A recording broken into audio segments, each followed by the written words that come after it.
96 FM Merkuri informatif, inspiratif. Selamat sore sahabat Merkuri semuanya. Alhamdulillahirobbilalamin ya. Di kesempatan sore hari ini kita bisa kembali bersua dan di talk show di kesempatan sore hari ini adalah Suara Dewan edisi 26 November tahun 2022. Kalau Anda biasa mendengarkan suaranya Yanti, biasa mendengarkan suaranya Aldi ya, ataupun Retno dan lain sebagainya, maka untuk kesempatan sore hari ini saya muncul Roni Fauzan hadir untuk Anda semuanya dengan talk show Suara Dewan untuk yang menjadi tema untuk perbincangan kita di sore hari ini sahabat adalah peringatan Hari Santri Nasional. Pemuda santri berpolitik menjaga kemaslahatan rakyat. Tentunya ini akan menjadi satu perbincangan menarik untuk kita semuanya ya, karena kita kedatangan narasumber yang bukan sembarangan narasumber, tapi beliau ini rekam jejaknya luar biasa sebagai seorang santri, dan bahkan bukan hanya santri, tapi menurut saya beliau ini sudah kiai betul ini ya. Ya, saya ucapkan selamat datang untuk Gus Muhammad Fawaid. Assalamualaikum Gus. Waalaikumsalam sahabat Roni, sahabat Merkuri semuanya. Iya, karena Ansor ya, makanya manggilnya sahabat ya. Saya manggilnya juga sahabat. Sahabat. Semua sahabat Fawaid. Termasuk juga ini kebetulan kalau di Ansor panggilannya sahabat, di Merkuri juga pendengarnya juga panggilannya sahabat Merkuri begitu. Berarti kita keluarga besar semuanya. Ya, betul sekali. Sehat Gus. Alhamdulillah sehat sahabat Roni. Saya juga alhamdulillah baik-baik dan senantiasa sehat. Bisa ketemu dengan Gus Mufa ya, ini merupakan satu kebahagiaan tersendiri karena selama ini saya mengikuti jejak Gus ini dari tulisan-tulisan yang ditulis oleh teman-teman wartawan ya, terutama dari teman-teman wartawan 96 FM Merkuri yang ngepost di Indrapura, ada Mas Ari begitu. Nah, yang jelas untuk kesempatan sore hari ini sahabat, Anda bisa nanti ikut berpartisipasi ya, baik melalui telepon maupun melalui WA. Yang jelas kalau kita berbicara tentang Hari Santri Nasional, ya ini menurut para ulama ya, bisa dikatakan yang namanya politik ini adalah sebuah wasilah ya Gus ya, bukan goyah atau tujuan. Ya, sebagai alat politik ini kalau menurut kata-katanya Imam Al-Mawardi ya, pengarang kitab Al-Ahkamus Sultaniyah, politik ini jika dilandasi dengan agama akan menjadi baik. Insyaallah. Ya, dan agama disokong politik akan menjadi kuat. Dan politik ini adalah tentu saja adalah hal yang terpenting dari politik adalah pelayanan kepada umat atau kepada rakyat gitu ya. Agar kemaslahatan rakyat ini senantiasa terjaga dan kesejahteraan bisa diwujudkan. Sebagai santri ini Gus, bisa disampaikan ya, nilai-nilai apa saja yang panjenengan dapatkan dari pesantren ya, karena Anda juga merupakan pengasuh pondok pesantren Al-Khatib Nurul Khatib Al-Qadiriyah di Jember untuk menjaring aspirasi dari umat, menjaring aspirasi dari rakyat, dan juga ngopeni rakyat, lalu juga tentu saja memberikan kemaslahatan kepada rakyat. Bisa diceritakan Gus? Ya, sahabat Roni yang dan semua sahabat-sahabat Merkuri. Jadi kalau kita berbicara peran santri terkait masalah politik, atau kalau kita berbicara terkait masalah pembangunan di bangsa ini, sebetulnya sebelum merdeka pun kita sudah tahu bahwa santri itu mempunyai peran yang cukup signifikan. Kita tahu bahwa di awal abad 19-an kita tahu bahwa ada organisasi yang juga didirikan oleh para santri pada waktu itu. Ditambah lagi dilanjutkan dengan ada organisasi yang hari ini menjadi organisasi keagamaan terbesar, yaitu adalah Nahdlatul Ulama. Betul. Jadi bagi seorang santri itu sebetulnya kalau berbicara peran kepada republik ini, itu dimulai bukan ketika republik ini sudah berdiri, bahkan republik ini belum berdiri, dalam proses merebut kemerdekaan. Betul. Santri juga di sini mempunyai peran yang cukup vital sekali. Apalagi kita kenalkan dengan ada resolusi jihad. Yeah. Setelah merebut kemerdekaan, mempertahankan kemerdekaan juga peran santri itu juga sangat signifikan juga. Betul. Sampai ada resolusi jihad, bagaimana Bung Karno pada waktu itu kita tahu bahwa ada sedikit kegalauan ketika sekutu ingin kembali lagi ke Republik ini. Yeah. Tapi dengan persenjataan yang pada waktu itu kita jauh dibanding mereka, tapi Pak Soekarno kita tahu bahwa beliau galau, akhirnya beliau minta fatwa dari Hadarus Syekh Hasyim Asy'ari, maka muncullah resolusi jihad. Dan dengan resolusi jihad itu para santri di seluruh Nusantara, khususnya di Jawa Timur, berbondong-bondong untuk memperjuangkan, mempertahankan kemerdekaan Republik ini, walaupun itu nyawa yang menjadi taruhan bagi mereka pada saat itu. Nah, termasuk hari ini. Hari ini kan kita dalam proses mengisi kemerdekaan. Bagi seorang santri, politik itu bukan hal yang tabu. Karena dalam kami di pesantren kita ada istilah siasah. Siasah itu adalah politik. Betul. Nah, politik itu adalah cara bagaimana kita masuk ke pemerintahan. Tinggal kita pakai, ketika kita sudah masuk ke pemerintahan, tinggal kita mau dibawa kemana nih pemerintah. Apalagi kalau kita melihat Jawa Timur. Jawa Timur ini adalah provinsi dengan jumlah santri paling besar secara nasional. Nah, itu dia. Dan jumlah pesantren di Jawa Timur ini juga paling banyak secara nasional. Itu ada di Provinsi Jawa Timur. Bahkan pondok-pondok besar yang paling besar di Nusantara ini paling banyak ada di Jawa Timur. Sehingga Jawa Timur hari ini yang menjadi barometer nasional dalam banyak hal ya. Kalau terjadi apa-apa di Jawa Timur, ekonomi nasional gonjang. Kalau terjadi apa-apa di Jawa Timur secara politik, stabilitas politik nasional juga pasti tergoncang.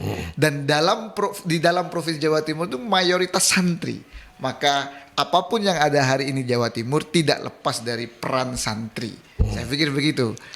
Ya iki, santri sing cerdas ya kayak gini gitu loh.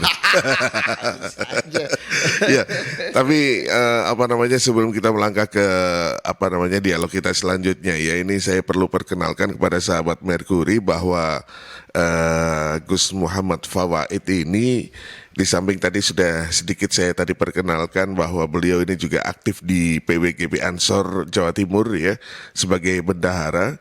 Beliau ini juga menjadi pengasuh di Pondok Pesantren Nurul Khotib Al-Qadiri di Jember, dan termasuk juga kalau di DPRD Jawa Timur sebagai ketua fraksi Gerindra ya Gus ya. Dan juga di Komisi C ya Gus ya. Iya, saya kebetulan anggota Komisi C juga bidang keuangan. Ya. Gus, kalau kita berbicara tentang peran santri di masa dulu, ini kan berbeda dengan peran santri di masa sekarang ya. Bagaimana cara panjenengan mengejawantahkan apa namanya kesantrian panjenengan ini ketika jenengan sudah sampai dan duduk di kursi Komisi C DPRD Jawa Timur begitu. Nah, kalau kita sebelum kita membicarakan tentang bagaimana kiprah daripada panjenengan, gambaran umum dulu dong, Gus, tentang kondisi perekonomian di Jawa Timur ini pada saat sekarang ini kayak gimana, Gus? Ya, jadi kalau kita berbicara ekonomi di Jawa Timur, bagaimana Jawa Timur ini menjadi provinsi yang menjadi penentu banyak hal secara nasional. Dan di dalam beberapa tahun belakang dan sampai hari ini, ekonomi di Jawa Timur kita kan memang melebihi nasional. Walaupun ada PR, tingkat kemiskinan kita masih melebihi nasional.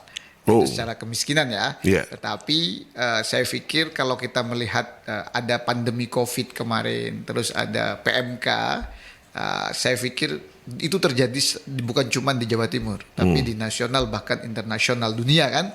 Terjadi, anggaplah krisis, kita bisa katakan krisis. Tetapi kita bisa lihat bahwa ekonomi di Jawa Timur pulihnya cepat. Alhamdulillah ya. Alhamdulillah. Tapi dari pemulihan ekonomi yang begitu cepat itu juga hal yang menarik, ekonomi yang paling banyak terpukul itu justru di perkotaan. Tapi di pedesaan dan yang itu mayoritas ada pesantren, itu justru ekonomi di pinggir-pinggir pesantren justru tetap masih eksis. Coba dilihat di SMA, ada UMKM, kantin dan lain sebagainya tutup. Betul. Tapi kalau yang di pinggir pesantren, yang itu notabene tempat belajarnya santri, pada waktu COVID, pada waktu itu kan memang di pesantren itu kan di dalam, tidak boleh keluar, tidak libur, sehingga tetap bisa tidak mempengaruhi perekonomian di sekitar. Nah, ini bisa dilihat bahwa peran santri, peran pesantren di sini juga dampaknya juga jelas dalam perekonomian, di mana pesantren bisa memberikan eksternalitas positif kepada masyarakat di sekitarnya. Betul. Jadi pesantren ini, pesantren dengan jumlah ada yang kurang dari 1.000, ada yang 1.000, bahkan puluhan ribu ada di Jawa Timur itu menjadi sebuah potensi sebetulnya bagi perekonomian di Jawa Timur. Kan santrinya banyak dari luar, Yeah. dari luar Jawa Timur. Dia membawa pasti ya sedikit atau banyaknya itu relatif, dia bawa uang dari luar Jawa Timur, dia untuk biaya hidup di Jawa Timur, belinya semua produk-produk pasti ya di pelaku UMKM di Jawa Timur. Di sekitarnya pondok Di ya. sekitar pondok. Artinya sebetulnya pesantren ini menjadi potensi untuk pengembangan ekonomi khususnya di daerah sekitarnya. Dan kita tahu bahwa pesantren banyak ada yang di desa ya, mayoritas di desa. Betul. Walaupun tidak sedikit juga Di kota. di kota. Nah, apalagi kalau sampai ini ada intervensi pemerintah dalam hal mungkin di pinggir pesantren dibikin lebih indah, jalan menuju pesantren dibikin lebih baik dan lain sebagainya, itu malah menurut saya ada potensi Jawa Timur yang terkait ekonomi yang tidak dimiliki oleh provinsi lain, yaitu adalah potensi itu bisa dilihat dari pesantren. Nah, selain dari itu, pesantren juga pasti ada makam pengasuh. Kan kalau pesantren yang sudah sepuh, muassis, pendiri, itu pasti ada makamnya. Dan para ulama-ulama juga pasti ada makamnya. Itu menjadi wisata religi tersendiri loh. Betul. Itu juga potensi wisata bagi Jawa Timur. Kalau hari ini kita lihat ada makam Ki Haji Abdurrahman Wahid Gus Dur dan Mbah Hashim Asy'ari dan keluarga di Tebu Ireng, ada Sunan Ampel, ada pengasuh pesantren besar juga, ada Habib Soleh Tanggul, ada Ki Ahmad Siddiq Jember dan lain sebagainya. Pasuruan ada Pasuruan juga, ada Ya Hamid ya. Ya Hamid Pasuruan dan banyak lagi pengasuh-pengasuh pesantren. Itu orang dari luar Jawa Timur banyak loh yang datang ke sini. Betul. Apalagi kalau itu bisa difasilitasi oleh pemerintah provinsi, itu akan menjadi potensi perekonomian yang sumbernya dari wisata religi. Dan perlu kita tahu bahwa salah satu ciri dari negara atau daerah itu maju, itu biasanya wisatanya itu jumlah wisatawannya besar. Kita lihat Jogja, ya kalau yang di dalam negeri kita lihat Jogja. Jogja itu wisatawannya 2 kali lipat dari jumlah penduduknya. Kita lihat Bali juga, itu juga 2 kali lipat dibanding jumlah penduduknya. Kita lihat Batu juga. Kemarin kota Batu itu saya sempat ngobrol dengan wali kotanya. Di Batu itu jumlah penduduknya sekitar 200-300 ribu orang. Betul. Nah, wisatawannya sebelum COVID itu hampir 7 juta. Lah, maka sebetulnya dalam momen Hari Santri ini juga bisa membuka kita semuanya, termasuk pemerintah, bahwa santri, selain santri ini untuk meningkatkan SDM Provinsi Jawa Timur, juga ada potensi wisata yang itu berasal dari wisata religi atau dari eksternalitas positif dari pesantren kepada masyarakat sekitar. Tinggal nanti dibikinkan mungkin sentuhan-sentuhan sedikit dari pemerintah, dibikinkan mungkin di data lebih baik, jalannya juga bisa dibikin lebih baik, dan itu saya pikir akan lebih maksimal ke depan. Ya, ini yang perlu untuk diperhatikan ya, dan ini tentu saja harus termaktub dalam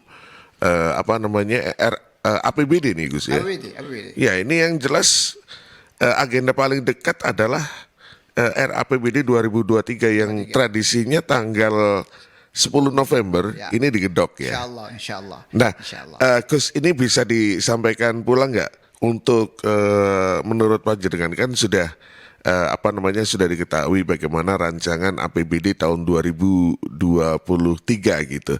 Kalau menurut panjenengan mampu nggak ini akan menyangga kebangkitan ekonomi di Jawa Timur pasca pandemi, dan sekarang ancamannya adalah krisis global ya. Nah, soal RAPBD 2023 ini catatan apa yang bisa jenengan sampaikan untuk Pemprov, terutama untuk pemberdayaan masyarakat pesantren? Oke, baik. Jadi saya bangga ya hari ini di mana-mana, bahkan yang bukan santri pun merayakan Hari Santri.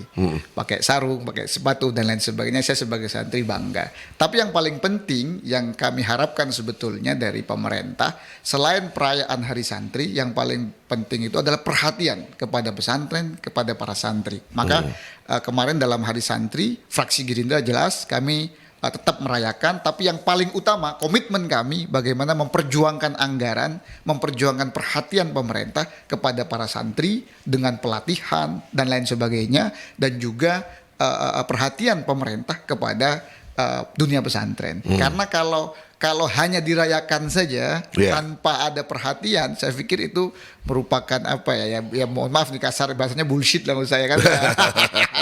Ini kata bukan santri malah yang keluar ya. Jadi yang paling konkret itu ya kita merayakan hari santri sekaligus harus ada perhatian lebih.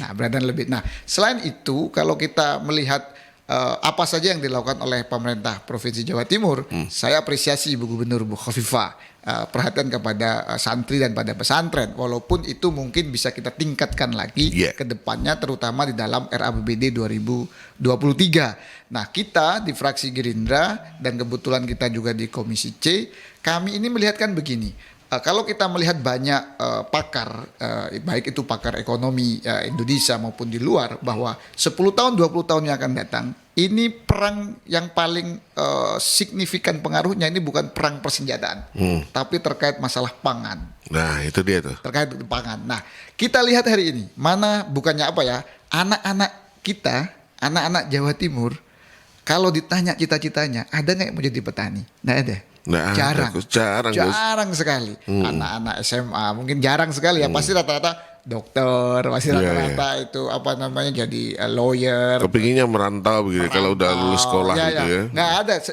jarang sekali menurut kita kalau mereka ditanya cita-citanya ingin jadi petani. Tapi itu menurut saya soal masalah ke depan, soal pangan ini tergantung dari jumlah petani kita juga. Nah, yang bisa diarahkan salah satunya adalah santri. Karena santri itu mempunyai konsep sami'na wa atokna kepada kiainya. Jadi kalau nanti kiainya di pesantren ini diberi perhatian oleh pemerintah lewat government expenditure-nya, lewat belanja pemerintah, mungkin nanti pesantren ini diberi pelatihan terkait masalah petani. Nah, itu yang saya pikir potensi untuk menciptakan petani-petani masa depan yang berkualitas sesuai dengan arahan kiainya. Santri ini apa kata kiainya? Jadi kalau dalam pesantren itu seandainya ada sekolah yang fokus untuk menyiapkan petani, santri pasti akan tertarik untuk situ. Tapi kalau di luar belum tentu loh.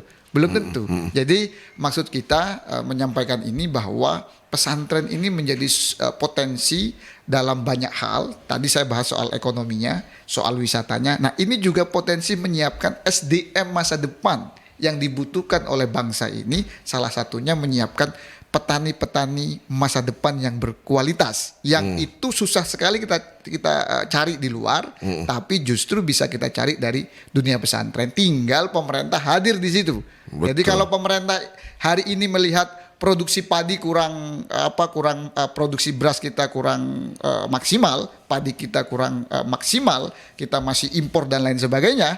Nah, maka ada rencana jangka pendek, ada jangka menengah, tapi juga ada rencana jangka panjang. Dan menurut kami salah satunya adalah menyiapkan petani-petani yang berkualitas. Dan itu bisa kita lakukan bekerja sama dengan pesantren, karena pesantren itu kita mengenal konsep sami'na wa atokna kepada kiai. Tinggal kiai saja, ini kalian ini potensinya petani, pasti santri juga akan mengikuti untuk itu. Iya, bisa saya katakan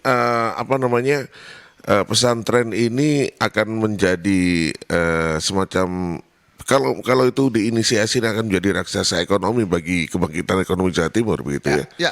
Ya, kita akan membahasnya nanti lebih panjang dalam lagi, tapi sebelumnya kita ikuti dulu beberapa pesan Gus. Penting sekali ini soalnya ya. Ya, Suara Dewan edisi 26 Oktober 2022 masih dalam rangka memperingati Hari Santri Nasional yang kita peringati bersama pada setiap tanggal 22 Oktober ya.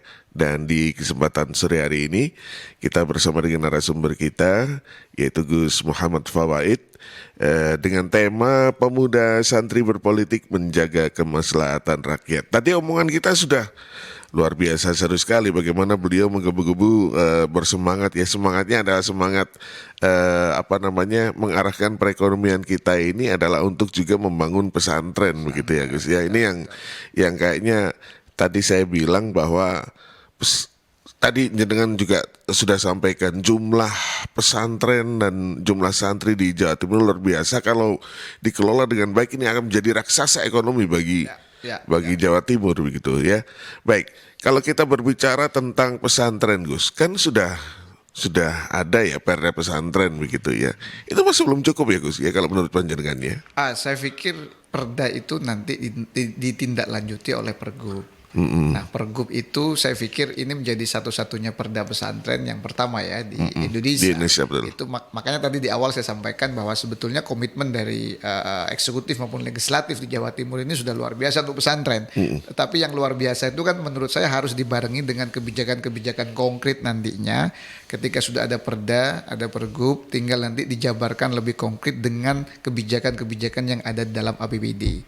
Maka di dalam Hari Santri kemarin komentar kami sebagai ketua fraksi Partai Gerindra, kami terima kasih banyak orang yang memperingati Hari Santri, tapi fraksi Gerindra dengan konkret akan memperjuangkan anggaran-anggaran untuk pesantren, untuk santri, termasuk untuk menciptakan UMKM yang itu berasal dari pesantren dalam RAPBD 2023 harus semakin besar. Itu bentuk perhatian konkret kami kepada dunia pesantren dan santri. Iya. Baik, untuk Anda sahabat Merkuri yang barangkali ingin berinteraksi lewat telepon, silakan bisa telepon di 0315620096 atau juga Anda bisa bertanya melalui WhatsApp ya di 08173096. Oh ya, untuk acara di kesempatan sore hari ini bukan hanya disiarkan secara langsung di 96 FM Merkuri Gus, tapi juga kita bisa mendengarkan streamingnya lewat aplikasi On Ears Gus. Oh subhanallah. Ya, dan juga nanti kalau acara ini selesai juga akan tayang di YouTube channelnya Merkuri di Radio Merkuri 96. Harus subscribe nih kita. Oh harus, termasuk jenengan Gus. Siap. Dan anak buah ini semua ini. Jamaah subscribe Merkuri semua ya Gus ya. Jangan lupa Gus. Gus, kalau kita berbicara tentang nama Bakti Satya ya, programnya Gubernur dan Pak Wagub gitu. Ini kan juga menurut saya sih cukup perhatian ya untuk dunia pesantren begitu ya. Salah satunya yang menjadi unggulan adalah One Pesantren One Product. Jalan nggak Gus menurut panjenengan Gus? Kita lihat hari ini ya jalan lah ya, saya katakan jalan lah itu bagian dari sebuah kebijakan, inovasi kebijakan yang harus kita hargai. Tetapi yang tidak kalah penting ketika pesantren itu dituntut atau didorong untuk mempunyai sebuah produk, yang tidak kalah penting supaya itu lebih efektif juga harus ada sebuah kebijakan yang mendorong ada pelatihan untuk menghasilkan produk. Yeah. Nah, itu juga paling penting tuh. Nah, kemarin di tanggal 22 Oktober Hari Santri, kita salah satu poin-poin yang kita perjuangkan dan kita suarakan yang terkait masalah anggaran perhatian untuk santri dan pesantren itu adalah anggaran untuk pelatihan. Jangan sampai kita mendorong pesantren untuk menghasilkan produk, tapi produknya justru kalah di pasar, kalah dengan produk di luar pesantren. Nah, maka fraksi Gerindra komitmen bahwa harus ada kebijakan untuk menambah anggaran pelatihan. Jadi para santri ini kalau disuruh urusan ngaji udah nggak usah diragukan lagi. Urusan cinta NKRI harga mati ya Gus ya. Diragukan lagi. Kalau dia santri pasti cinta NKRI. Kalau dia nggak cinta NKRI saya ragukan kesantriannya. Kalau urusan itu selesai. Udah selesai. Tinggal bagaimana pemerintah ini dengan jumlah pesantren yang paling banyak secara nasional, jumlah santri juga mayoritas ada di Jawa Timur. Tinggal ini kita arahkan kemana? Kalau kita sebagai pemerintah, pemerintahan Provinsi Jawa Timur, DPRD kan bagian dari pemerintahan Provinsi Jawa Timur. Nah, itu kami ingin mendorong bahwa ini juga menjadi kekuatan ekonomi. Caranya bagaimana? Kita lihat di 2028 Indonesia itu terancam masuk ke dalam jurang krisis. Walaupun pada waktu itu awal mula krisis itu diawali di United States of America ya, di Amerika. Nah, kita hampir saja tuh waktu itu kena krisis, tapi kita terselamatkan oleh permintaan domestik, pelaku-pelaku informal yang suka digusur pemerintah, itu justru yang menyelamatkan. UMKM, pedagang-pedagang kaki lima, itu yang menyelamatkan loh. Daya beli masyarakat kita dengan jumlah penduduk besar, Itu yang menyelamatkan perekonomian pada waktu itu. Akhirnya kita nggak masuk ke jurang krisis. Nah, ya. ini jumlah pesantren besar. Penduduk di Jawa Timur ini terbesar kedua di Indonesia setelah Jawa Barat. Jumlah santrinya juga besar. Tinggal mau diarahkan kemana? Kalau saya akan bersuara terus bahwa kasih pelatihan di pesantren. Kasih pelatihan untuk menghasilkan sebuah produk. Kalau urusan akhlak, urusan kesantриan tidak perlu diragukan. Tinggal bagaimana mereka dikasih pelatihan sehingga nanti para santri keluar dari pesantren itu menciptakan UMKM. Mereka jadi pengusaha-pengusaha, dan kalau jadi pengusaha itu akan menciptakan lapangan pekerjaan. Walaupun itu tidak harus besar kan, walaupun bisa menyerap 2-3 orang itu kan juga lumayan. Nah, itu menurut saya sangat mungkin ketika di pesantren. Nah, sekali lagi bahwa pesantren ini sebuah sistem pendidikan yang memang lahir dari Indonesia, dan di dalam pesantren ada konsep sami'na wa ata'na kepada kiainya. Kalau sudah kiainya yang mengarahkan, difasilitasi oleh pemerintah, selesai itu barang. Artinya pesantren bukan cuma menjadi fasilitas pendidikan, tetapi akan menjadi sebuah kekuatan ekonomi yang tidak dimiliki oleh provinsi lain, yang itu hanya dimiliki oleh provinsi Jawa Timur kita tercinta. Dan nggak hanya di pesantren gede tok, Gus. Di Lirboyo ini juga sudah maju ya, one product, one pesantrennya. Apalagi kalau kita bicara dengan Sidogiri ya, luar biasa itu. Jadi bagi kita, maka tadi saya bilang di awal bahwa ada klaster, ada pesantren yang kurang dari 1.000 santrinya, ada yang lebih dari 1.000, bahkan ada yang lebih dari 10.000. Nah, justru pesantren-pesantren di pedesaan ini juga penting kita perhatikan. Kenapa saya katakan penting? Karena jumlah penduduk orang miskin di Jawa Timur ini kan masih secara persentase melebihi dari nasional. Dan mereka rata-rata ada di pedesaan. Maka kalau pesantren yang ada di desa-desa menjadi salah satu penggerak ekonomi di desa, saya yakin ini menjadi salah satu solusi ke depan yang bisa meminimalisir bahkan mengentaskan kemiskinan yang ada di pedesaan. Ya, kalau kita berbicara tentang kemaslahatan rakyat, Gus, ya ini kan bukan hanya dari kalangan kaum pesantren, kaum sarungan ya, tapi juga masyarakat Jawa Timur pada umumnya begitu. Terus saya gatukkan ini, Gus, dengan sepak terjang jenengan, Gus, sebagai santri sekaligus kiai muda di Jember ya. Ini saya ngeliat rekam jejak jenengan ini juga bagus, Gus. Kalau kita berbicara tentang istilah dalam pesantren, yang seharusnya kita bela ini bukan hanya dari kalangan pesantren juga, tapi juga secara umum kaum mustad'afin gitu ya, kaum fakir miskin gitu. Saya ngeliat jenengan ini kalau di tapal kuda luar biasa, ya seringkali punya ide kreatif di sektor ekonomi kerakyatan melalui pendekatan kultural, Gus. Sholawat Nusantara itu ya, Laskar Sholawat Nusantara itu ya, itu melusuk sampai kampung-kampung, sampai pelosok-pelosok desa gitu. Di situ juga ada yang saya lihat juga ada di samping ada kegiatan religiusnya selawatan ya, dengan tagar ojo lali solawatan ya, ojo lali mojo solawat ya. Ini juga ada kadang-kadang kegiatan pemberdayaan UMKM lokal, terus juga ada kerja-kerja solidaritas sosial kepemudaan begitu. Kok sampai belusuk-belusuk nang ngene desa-desa nang ngene alas iku lapo ae sama nih, Gus. Jadi ngapain aja gitu loh. Jadi memang kami punya komunitas yang kami namai Laskar Sholawat Nusantara. Nah, orang melihat itu majelis sholawat, padahal bukan. Itu hanya perkumpulan orang-orang pencinta sholawat. Dan kita ingat bahwa salah satu ajaran paling penting yang diajarkan oleh baginda Nabi, dan itu sering kita dengarkan di pesantren, adalah pengentasan kemiskinan loh. Betul. Jadi kami belusuk-belusuk sampai ke pelosok-pelosok, bahkan sering tidak jarang kami ngajak kawan-kawan media supaya kawan-kawan tahu kondisi di desa itu sebetulnya seperti apa. Memang sangat jomplang sama yang di kota ya. Kalau di kota apa yang tidak ada. Jadi baik fasilitas pendidikannya juga luar biasa. Mulai dari sekolah yang paling mahal, yang menengah maupun yang gratis ada di kota.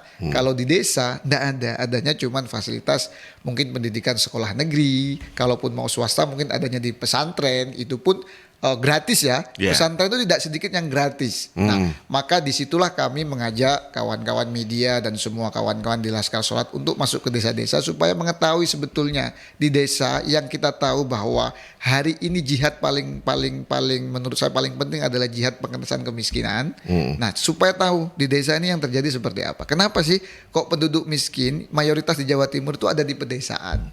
Nah, kita lihat bahwa di desa pendidikannya masih kurang. Adanya cuma sekolah negeri dan itu pesantren. Yeah. Yang kedua juga mungkin di desa itu justru orang miskin itu ada di pinggir-pinggir perkebunan dan pinggir-pinggir hutan. Iya. Notabene itu milik BUMN. Ini kan juga paradoks ya bagi kami ya, menurut paradoks di mana BUMN itu sesuai dengan Undang-Undang Dasar, salah satunya adalah untuk memberikan eksternalitas positif kepada masyarakat sekitarnya, tapi justru di pinggir perkebunan dan hutan itu justru yang milik BUMN itu justru tingkat kemiskinan ada di situ. Kebalikannya pesantren. Iya. Di pinggir pesantren yang mungkin belum mendapatkan perhatian maksimal dari pemerintah, itu dia mendapatkan manfaat yang baik. Atau bahasa kami eksternalitas positif. Orang di pinggir pesantren rata-rata dia punya toko kelontong, punya toko UMKM, warung, hidup tuh barang. Hidup tuh mereka. Tapi di pinggir BUMN seperti di pinggir hutan, pinggir perkebunan, justru tingkat kemiskinan tinggi. Nah, itu yang saya katakan bahwa pesantren, kita konsep pesantren ini, kalau yang hari ini sudah disentuh, kalau kita tambah sentuh lagi dengan kebijakan APBD, maka saya yakin pesantren menjadi salah satu solusi pengentasan kemiskinan yang ada di pedesaan. Begitu, Mas. Nah, kalau misalnya banyak panjenengan temukan masyarakat miskin di pinggir hutan ya, itu notabene-nya itu bersentuhan dengan BUMN, semisal perhutani, semisal PTPN dan lain sebagainya begitu. Kurang bagus mereka itu memberikan CSR atau perhatian gitu bagi masyarakat sekitar situ. Iya, saya tidak dalam kapasitas mengatakan kurang atau tidak, tapi yang kenyataannya kenapa masih banyak orang miskin di pinggir hutan sama pinggir kebun, kan gitu saja kan? Itu betul. Nah, maka sebetulnya kemiskinan di Jawa Timur yang melebihi dari persentase kemiskinan nasional itu tidak fair juga ketika hanya disalahkan kepada seorang gubernur ya. Bukan saya bela Bu Khofifah ya, Betul. tapi kita mencoba untuk objektif, tidak sepenuhnya salah juga. Tidak sepenuhnya tanggungan gubernur, karena ketika itu menjadi wilayah dari pemerintah pusat, maka Pemprov juga agak kesulitan untuk masuk. Maka kami di fraksi Gerindra menyuarakan adanya sinergitas antara pemerintah kabupaten, pemerintah provinsi, dan pemerintah pusat untuk duduk bersama, khususnya bagaimana membicarakan solusi kemiskinan yang ada di pinggir perkebunan, pinggir hutan, yang itu notabene adalah BUMN. Harus ada duduk bersama di situ, harus ada sinergitas. Bukan tanggung jawab gubernur saja, bukan tanggung jawab bupati saja, tapi tanggung jawab kita bersama. Responnya BUMN yang ketika itu panjenengan sentil gimana, Gus? Ya, sampai hari ini saya pikir masih banyak orang miskin pinggir kebun sama hutan. masih belum terjawab ini. Padahal problematikanya ya.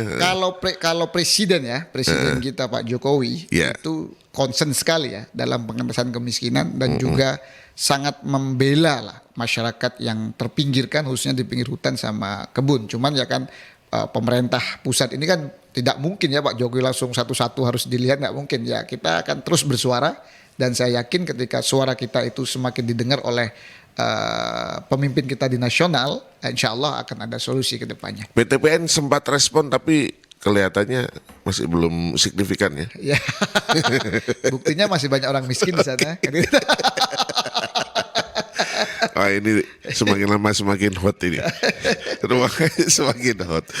Baik, sebelum kita ke beberapa orang penanya yang sudah bergabung melalui WhatsApp Radio Mercury, Gus. Ini kita ikuti dulu ya beberapa iklan berikut ini yang kalau nggak ada iklannya kita nggak bayaran, Gus. Iya, ini penting sekali. 96 FM Mercury, informatif, inspiratif. Suara Dewan untuk di kesempatan hari ini Rabu 26 Oktober 2022 bersama dengan saya Roni Fauzan dan juga narasumber spesial kita Gus Wawaid ya, dengan tema Pemuda Santri Berpolitik Menjaga Kemaslahatan Rakyat.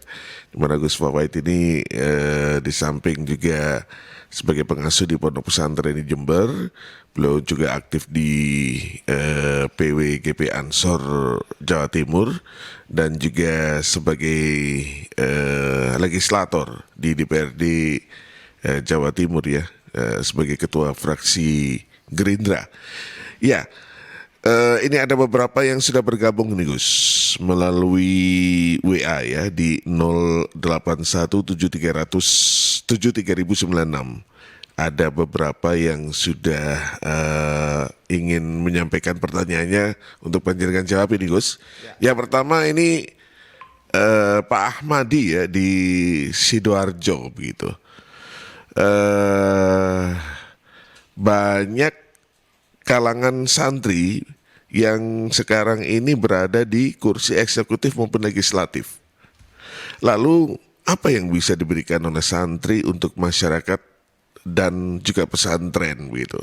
Pasalnya saya lihat banyak santri di ranah politik tapi belum bisa memberikan banyak arti begitu. Gimana nih Gus? Ya, saya pikir itu pertanyaan bagus juga ya. Jadi alhamdulillah bahwa santri hari ini ketika ada orang mengatakan bahwa santri atau pesantren itu merupakan tempat mohon maaf buangan ya katanya orang-orang dulu ketika nggak masuk ke sekolah negeri dia masuk ke pesantren. Tapi, kalau anaknya nakal masuk pondok. Nah, tapi kan hari ini sudah bisa dibalik tuh kan. Pesantren justru apalagi ketika pandemi kan yang paling eksis kan pesantren. Nah hari ini bisa dibalik. Kita punya seorang santri yang pernah menjadi presiden, kita tahu Kiai Haji Abdurrahman Wahid. Betul, kita punya santri yang menjadi wakil presiden sekarang Kiai Haji Ma'ruf Amin, kan gitu. Apalagi menteri sudah banyak, DPR banyak, gubernur kita punya Bu Khofifah, bupati sudah nggak kehitung, DPR apalagi DPRD provinsi sudah nggak kehitung juga. Nah itu saya pikir sebuah pembuktian bahwa santri atau pesantren bukan seperti anggapan orang zaman dulu. Nah apa yang sudah kami lakukan? Nah karena seperti saya berada di posisi legislatif, salah satu fungsinya adalah membuat perda. Nah karena adanya santri maka muncullah perda terkait pesantren yang pertama di Indonesia yang ada di pemerintah Provinsi Jawa Timur. Nah dengan adanya santri seperti kami kemarin ketika hari santri, kami adalah salah satu anggota DPR yang kebetulan jadi ketua fraksi Gerindra yang getol menyuarakan adanya tambahan anggaran sesuai dengan fungsi kami budgeting, tambahan anggaran untuk pesantren dan untuk pelatihan kepada santri. Artinya itu yang bisa kita lakukan. Nah harapan kami, suara kami ini betul-betul didengar oleh para santri lain yang bisa, yang jadi gubernur, yang jadi bupati, yang jadi DPR, sehingga setiap daerah yang ada santrinya bisa memperjuangkan. Tentu perjuangan ini tidak bisa instan, sakdet itu kan tidak mungkin kan. Ya, contoh di dalam pembahasan RAPBD ini kan pasti ketika kita perjuangkan hari ini baru dirasakan di 2023. Di tahun depan. Nah maka sekali lagi perjuangan kami ini mohon mendapatkan dukungan dari masyarakat banyak karena pesantren itu salah satu adalah fasilitas pendidikan yang berjuang ada di garda terdepan di daerah tempat banyak orang miskin, adalah satunya di pedesaan. Ya, baik. Mudah-mudahan Mas Ahmadi di Sidoarjo ini sudah puas ya dengan jawaban dari Gus Fawaid. Terus yang kedua ini, wah ini ada Mas Imam lulusan pondok pesantren. Wah, pondok mana ini Mas Imam ini? Gus, saya melihat saat ini memang banyak santri berkiprah di politik ya. Ada bupati, jadi bupati, legislatif. Tapi saya lihat kehidupan pesantren, terutama yang ada di pelosok-pelosok dulu Gus, itu aja. Terus apa yang diberikan mereka santri yang yang sudah berada di legislatif dan eksekutif ini untuk nasib pondok dan juga santri yang ada di pelosok-pelosok pedesaan ini yang masih mungkin belum tersentuh program pemerintah Gus. Ya, jadi kebetulan memang saya santri ya yang jadi anggota DPR di Provinsi Jawa Timur 2 kali. Malah kemarin termasuk yang perolehan suaranya salah satu yang terbesar di Provinsi Jawa Timur. Nah itu dia tuh. Itu yang milih juga banyak kaum santri. Ya, nah, termasuk juga ini saya dengar ini Yanti, ini saya dengar Gus Fawaid ini juga yang milih emak-emak dari muslimat dan fatayat banyak banget. Favorit Gus idolanya emak-emak ini. Ya yang penting jangan mbak-mbak istri saya marah nanti.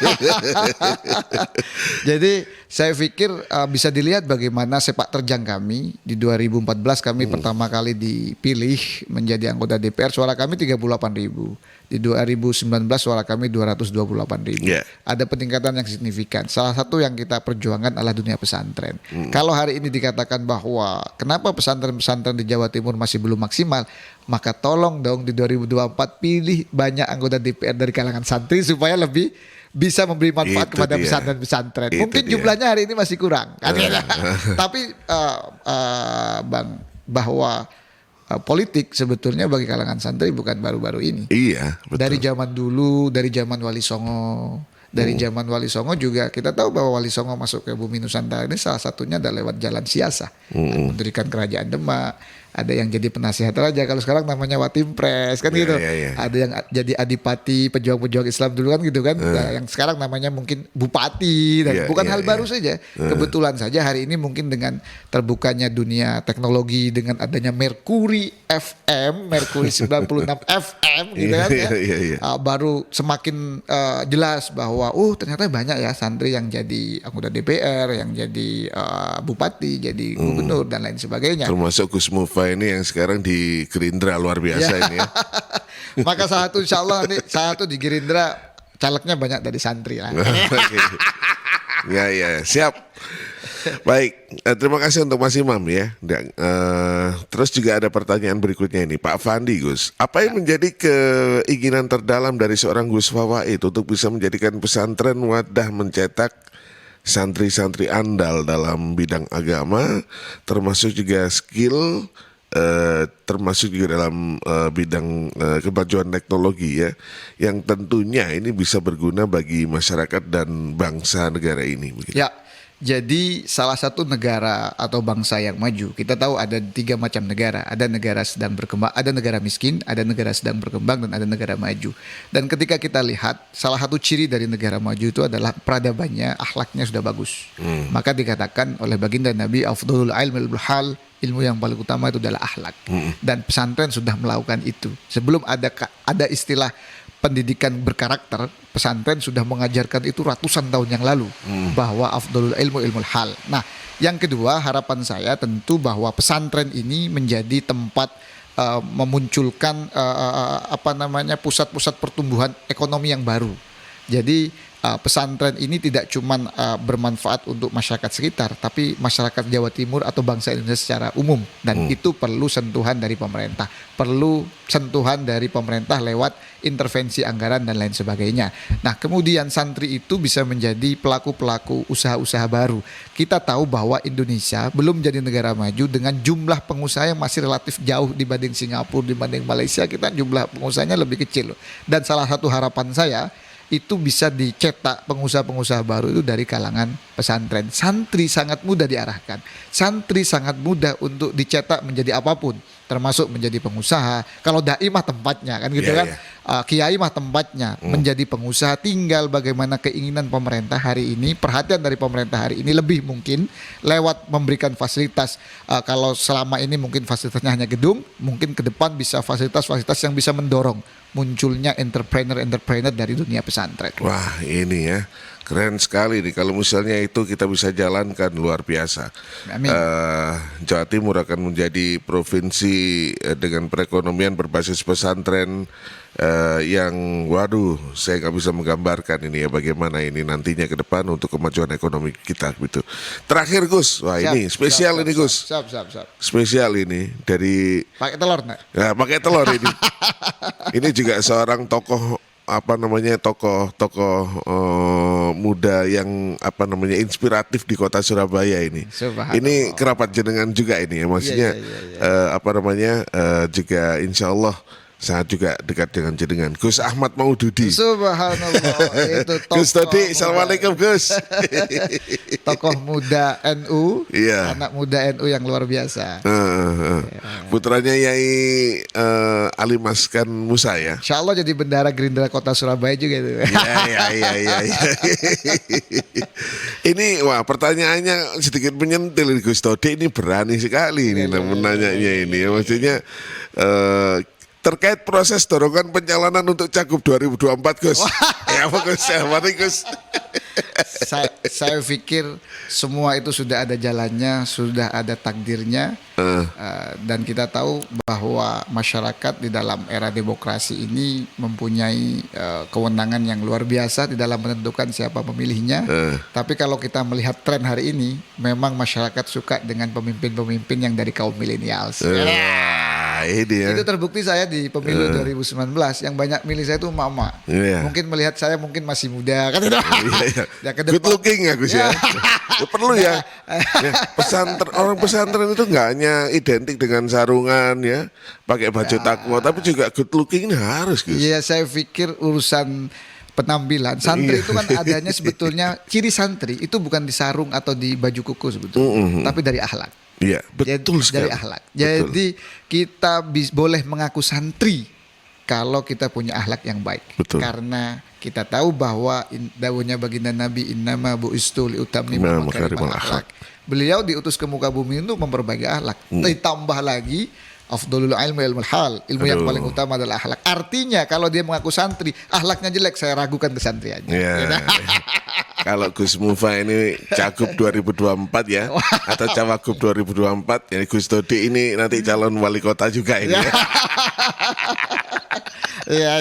Oke, Dan Gus mungkin Dodi. salah satu solusi supaya banyak santri yang di legislatif ya, Gus Dodi juga harus jadi DPR juga. Oh iya, itu harus itu ya. Oke, baik Gus. Sebelum kita ada di penghujung acara ini, kayaknya perlu juga ini bagaimana closing statement dari Panjenengan tentang Jawa Timur dan bagaimana Jawa Timur ini harus dibangun perekonomiannya berbasis pesantren dan juga masyarakat mustadafin. Ya. Baik, Bang Roni yang saya hormati, Jawa Timur ini punya sejarah bahwa kita ada sebuah kerajaan besar di Majapahit di Jawa Timur. Artinya Jawa Timur dari sejarahnya sudah besar. Hari ini apapun di nasional itu banyak ditentukan oleh apa-apa yang terjadi di Jawa Timur. Maka saya ke depan berharap bahwa pesantren dan santri menjadi salah satu pilar di Jawa Timur untuk bagaimana Jawa Timur ini pertumbuhan ekonominya semakin baik. Pertumbuhan ekonomi ujungnya adalah investasi semakin banyak, investasi juga ujungnya adalah pembukaan lapangan kerjaan baru semakin lebar, dan ujungnya adalah kemiskinan yang semakin mengecil. Dan salah satu yang kami tawarkan di legislatif, kebetulan kami dari dunia santri, adalah bagaimana pemerintah provinsi itu bisa berpihak kepada pesantren. Berpihak bukan berarti meniadakan sistem pendidikan yang lain, nah. Kita mintanya proporsional saja. Jadi kalau sistem pendidikan yang umum itu diperhatikan, maka pesantren yang sudah berdiri bukan semenjak Republik ini ada, tapi sebelum bahkan ikut serta mendirikan Republik ini ada, maka pesantren sudah selayaknya untuk diperhatikan lebih baik. Begitu. Baik, terima kasih banyak Gus untuk hadirnya di studio Mercury ya. Terima kasih. Insya Allah nanti kalau kita akan adakan dialog lagi, siap ya Gus ya. Siap, insya Allah. Sama Gus Sodik juga dan juga teman-teman yang lain ya. Mudah-mudah gitu. Baik, sahabat Mercury, tadi kita sudah ikuti Suara Dewan edisi 26 Oktober 2022 dengan tema peringatan Hari Santri Nasional, Pemuda Santri Berpolitik Menjaga Kemaslahatan Rakyat bersama dengan legislator dari DPRD Provinsi Jawa Timur Gus Muhammad Fawaid, dan juga sekaligus saya Roni Fauzan harus segera pamit dari Suara Dewan karena sebentar lagi ada Aldi ya. Aldi kembali ya akan menemani sahabat Mercury. Saya ucapkan terima kasih banyak dan mohon maaf atas segala kekurangan. Wallahul muwaffiq ila aqwamit thoriq. Assalamualaikum warahmatullahi wabarakatuh. Selamat sore.